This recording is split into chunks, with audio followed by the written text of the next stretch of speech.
Is it just the way we're made?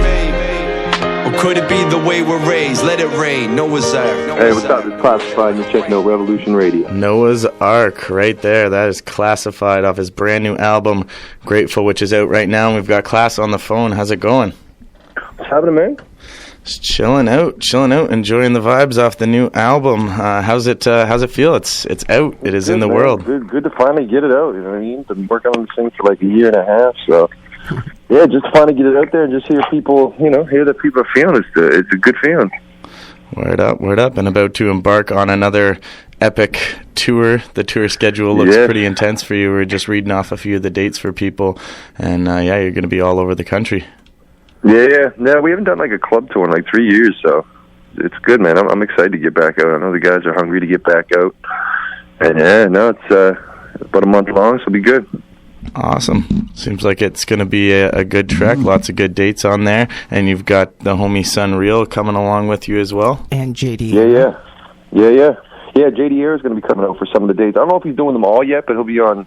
I'm a jury to them anyway. Dope.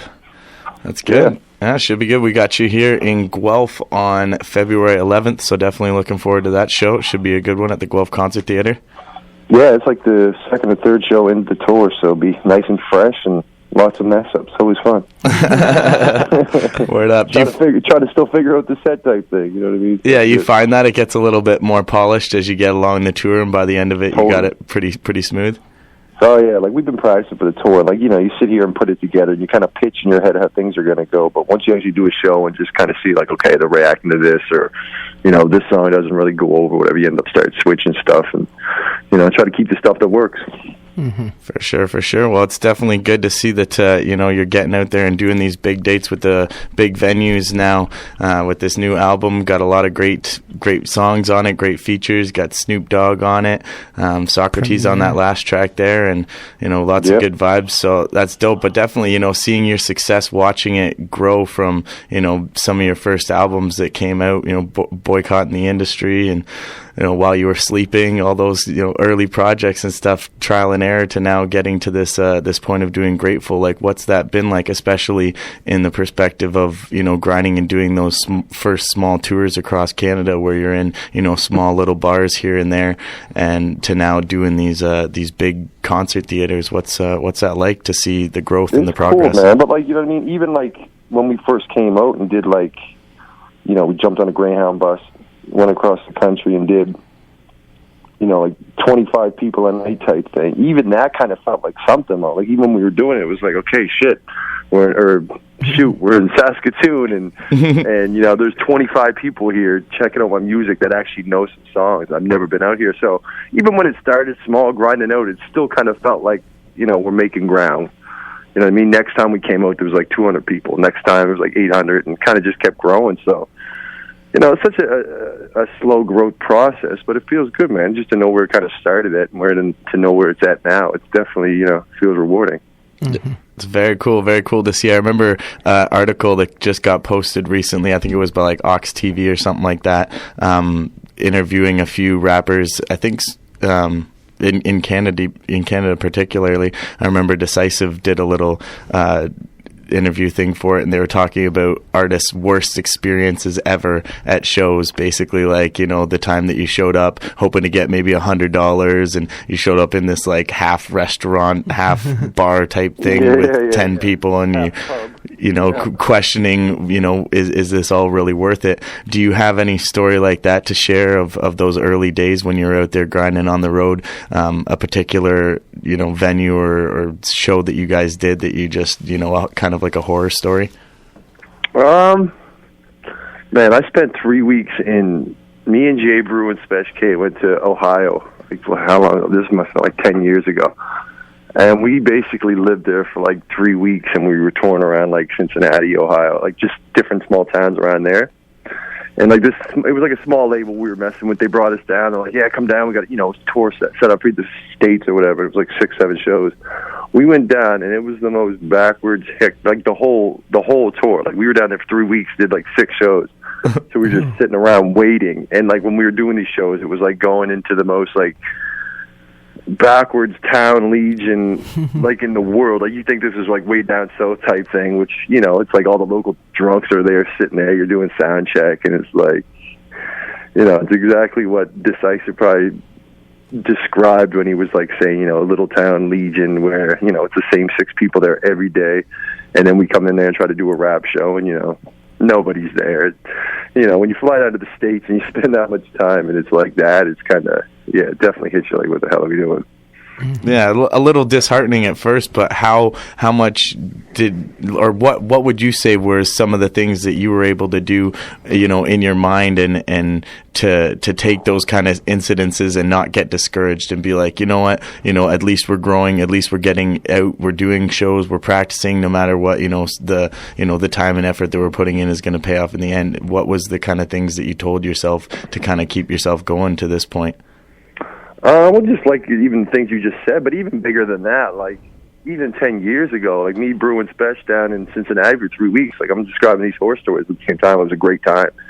And, you know, there might have been 10 people at these shows, and, you know, it kind of starts off, you know, even at these Legion shows I'm describing, they usually start off pretty rough, pretty awkward, but then by the end of it, you usually get a few people into it, and it actually can turn into something. And, you know, maybe only 10 more people knew our music there, but for us, it was just like, okay, 10 more people know our music. We're up here performing, rapping. Like, that's just what we like to do.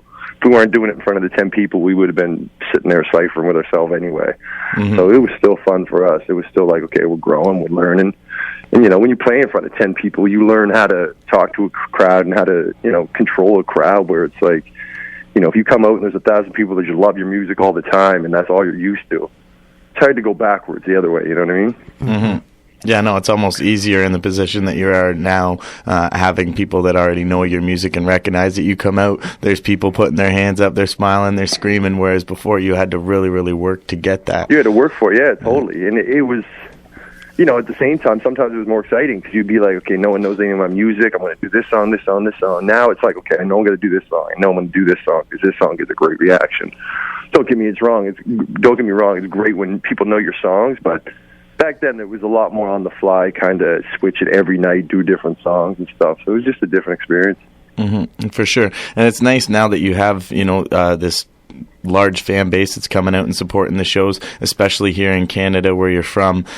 Do you find still, though, when you go out of the country to do, you know, tours in other places, and are you planning to do some more tours in, you know, other countries and stuff like that? Maybe, but honestly, never, just even in the last few years, like my whole career in general, I never put a lot of time going outside of Canada. Like, I've been across Canada probably, you know, 10 to 15 times.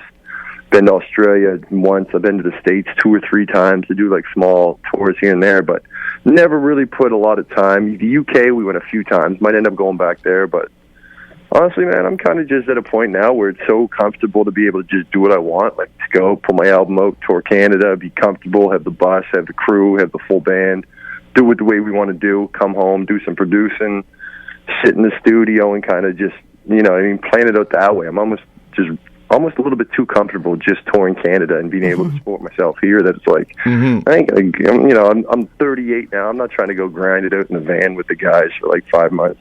Trying to build in new markets and stuff, yeah. Yeah, like it's just, you know what I mean? Part of me wishes I did that stuff when I was younger, when I was just like, whatever, let's go build this.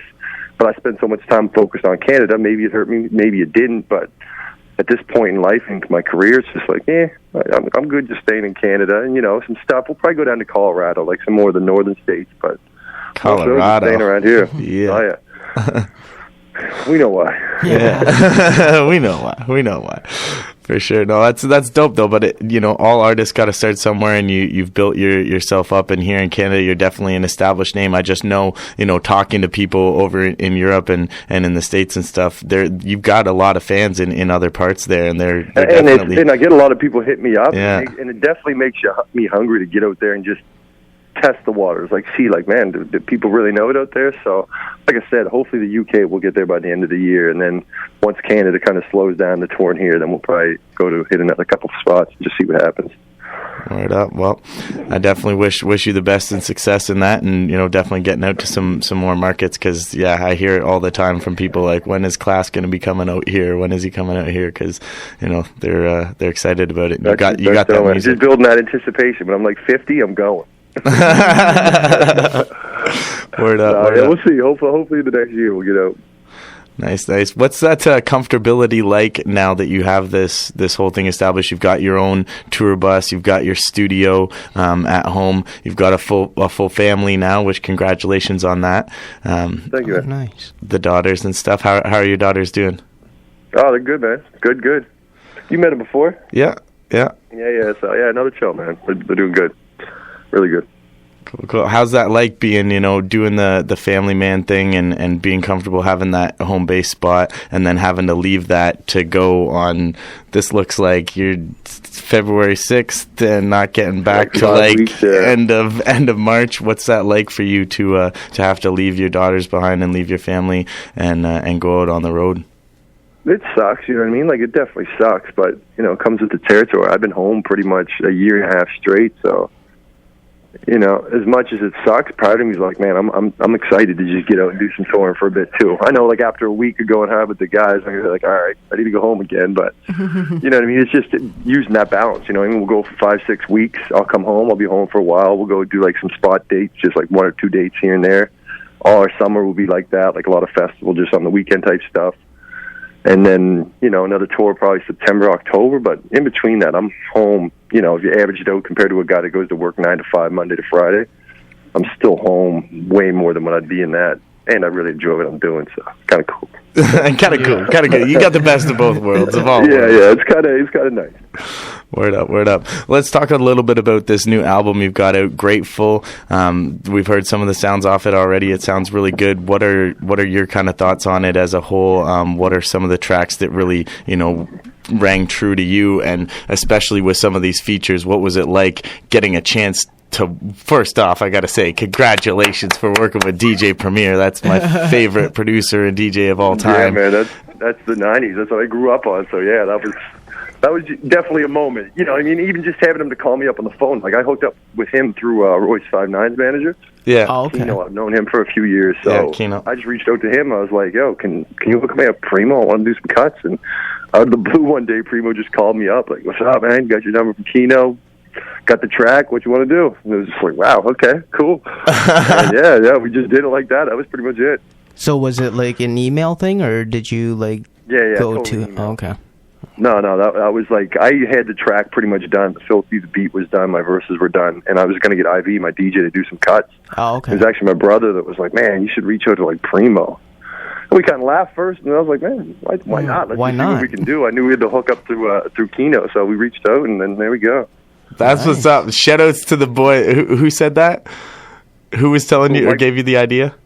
Mike Boyd. Mikey, yeah, your brother? Word. Well, shout-outs to him. Sometimes you need those people in your back corner, and I got a few of them. Got good ideas, man. Mike's my guy that's here with me every other day, so he's always the other part of my mind. When my mind goes dead, he starts turning it up.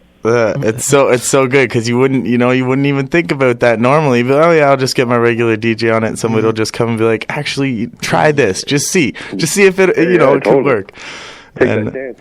And it happened. How about the track that you did with Snoop on the album, No Pressure? What was that like, getting a chance to have him work on the record with you and getting it released? That was cool because we actually got to do it together, which was a lot different than most of the time we do these tracks and it's like over the internet or whatever. But the Snoop one we actually did in Nova Scotia, so nice. It was dope, man. He was here to shoot some stuff with Trailer Park Boys.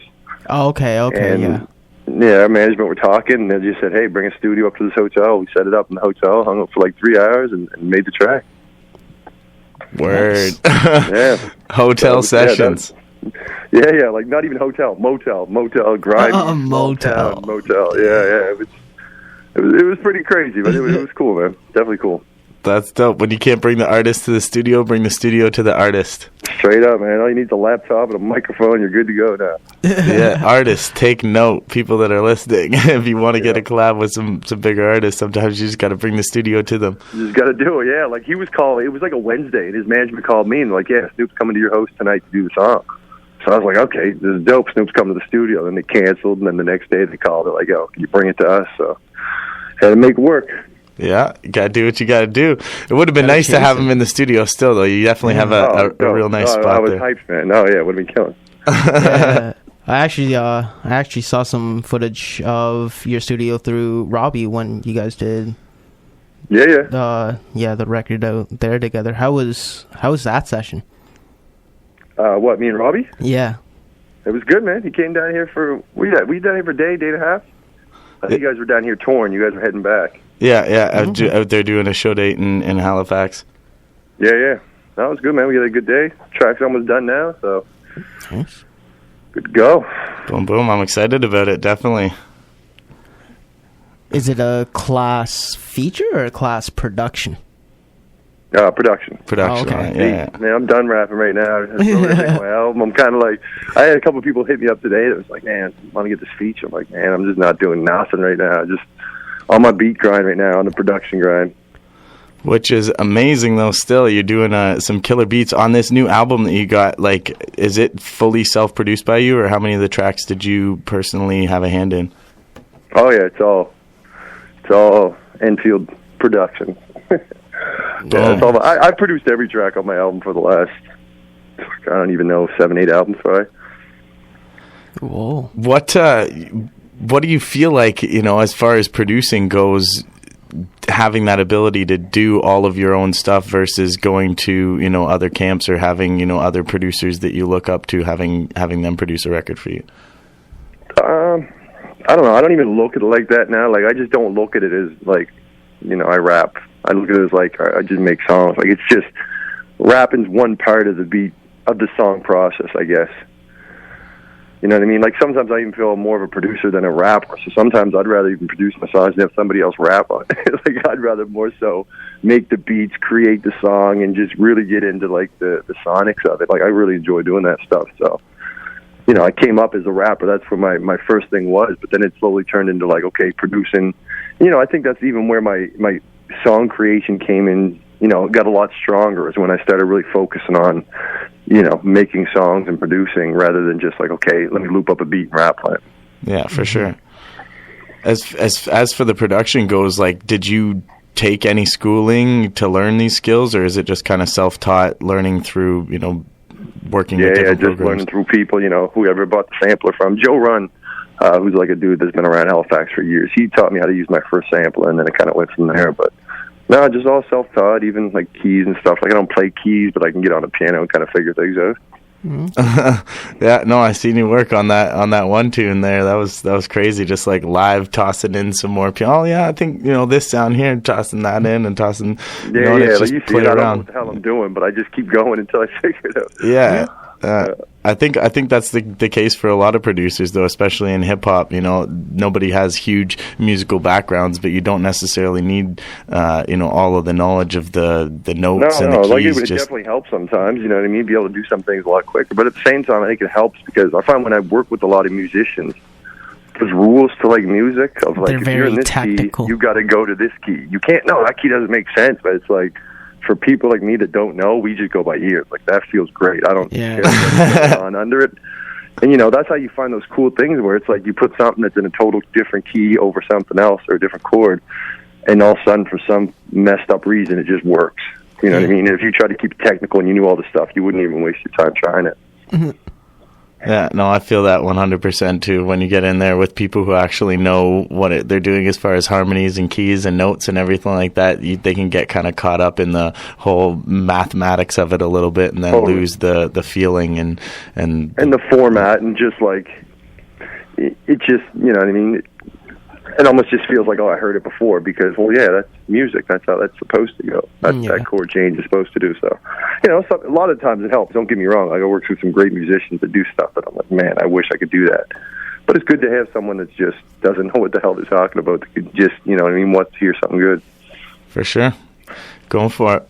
Word up. Well, we'll keep this last bit short here. I just want to ask you what's next from here. I'm sure every musician, you're always piling up tracks, and I seen the track list slowly building for this Greatful one, and now it's out. What is going to be kind of the next move for Class after this? Do you got anything in the works, or you're just kind of like promote this and get on the tour? Promote, man. I just want people to hear it now. Like, I've just been working on this for so long, and just try to find other ways, clever ways to promote stuff. Like, even, it's cool to have the radio songs that get the big radio spins and the big listens, but it's those other tracks on the album that are usually people's favorite songs. Those are the ones I want to try to get out more, whether it's a clever video or, you know, get it in a TV show or something. I'm just trying to find other ways to get my music out so people can hear it rather than just, you know, the one song on the radio or whatever it is.